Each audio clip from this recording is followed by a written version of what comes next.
Salut și bine v-am găsit la un nou episod. Astăzi să jucăm car parking.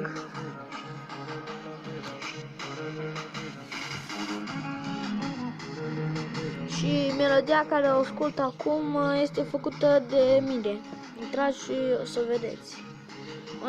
Înainte să ne jucăm, vreau să dați subscribe, să dați un like și să vă abonați la acest videoclip.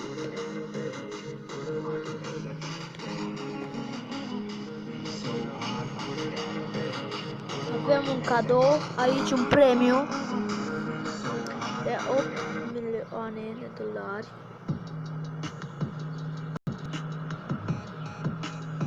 O să intrăm pe hack-ul aici.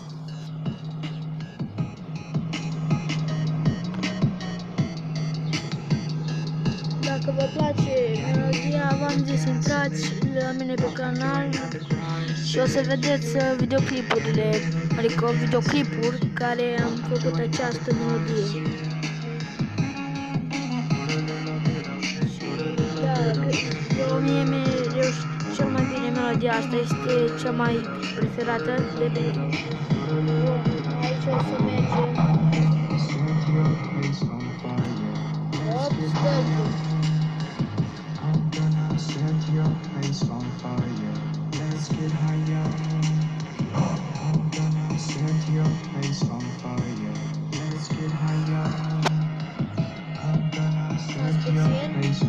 Să dăm sunetul puțin mai încet.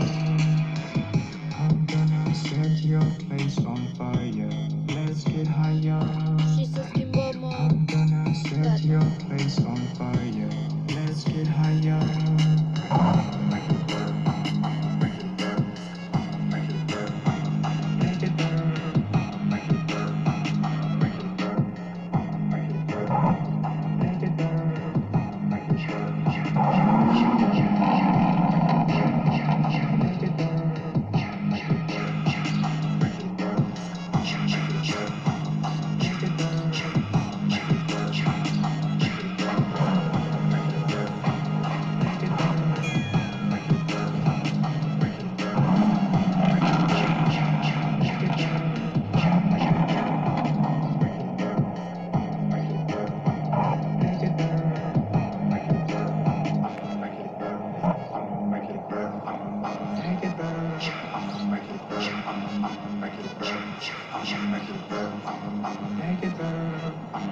Da, o să ajungem aici, uitați.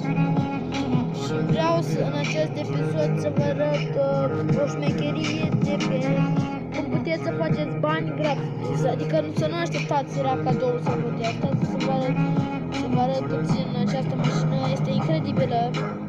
Vă zic de pe acolo. Auziți-o!